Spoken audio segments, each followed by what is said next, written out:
हिंदू पक्ष के मुख्य वकील विजय शंकर रस्तोगी हमारे साथ है। जो ये 6 महीने और तमाम जो आदेश आया है, इसके क्या मायने? देखिए, शुरू से ही हिंदू का पक्ष मजबूत रहा है और यह वाद संख्या 610 सन 1991 मजबूत स्थिति में दाखिल किया गया था कोर्ट में। और यह केस अंततः मैं आपको यहीं बता दूं कि यह डिग्री होगा, लेकिन मुस्लिम पक्ष ने यह बात उठा दिया कि यह वाद पोषणीय नहीं है और section 4 places of worship act special provision act 1991 से बाधित है। इसका लोअर कोर्ट में सुनवाई हुई, लोअर कोर्ट में इनकी बात नहीं मानी गई।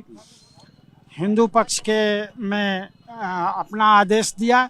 इसके बाद उस आदेश के विरुद्ध इन्होंने रिवीजन फाइल किया जिला जज वाराणसी के कोर्ट ने, लेकिन वह रिवीजन न्यायालय प्रथम अपर जनपद न्यायाधीश वाराणसी के न्यायालय में अंतरित होकर के एक निर्णय किया गया और निर्णय यह किया गया कि यह वाद places of worship act special provision act से बाधित नहीं है। उस आदेश से क्षुब्ध होकर के मुस्लिम पक्ष ने ये 5 रिट याचिकाएं दाखिल की थी, जिसमें यूपी सुन्नी सेंट्रल वक्फ बोर्ड लखनऊ भी था।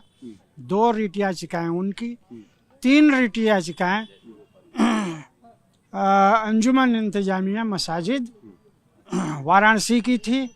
5 रिट याचिकाओं को आज माननीय न्यायालय द्वारा खारिज कर दिया गया है और यह कहा है कि यह वाद चूँकि बहुत पुराना है, 40 साल ऑलरेडी व्यतीत हो चुके हैं और यह 2 देश के बड़े संप्रदायों के बीच में वाद है, इंडिविजुअल केस नहीं है। प्राथमिकता दे करके लोअर कोर्ट को इसको सुनना चाहिए और अंतिम रूप से इसका निस्तारण कर देना चाहिए। माननीय न्यायालय ने लोअर कोर्ट को अंतिम रूप से वाद के निस्तारण के लिए 6 महीने का मात्र समय निर्धारित किया है। मुस्लिम पक्ष क्या बार बार दलील दे रहा है और दे रहा था?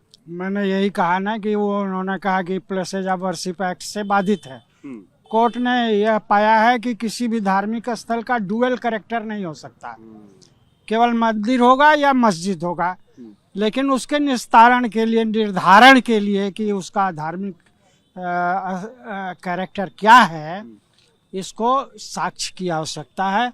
और साक्ष्य की जब आवश्यकता है तो जितने वाद बिंदु हैं, पूरा केस सभी एक साथ करके 6 माह के अंदर निस्तारित कर दिया जाए। वजू खाने का अब सर्वेक्षण हो सकता है?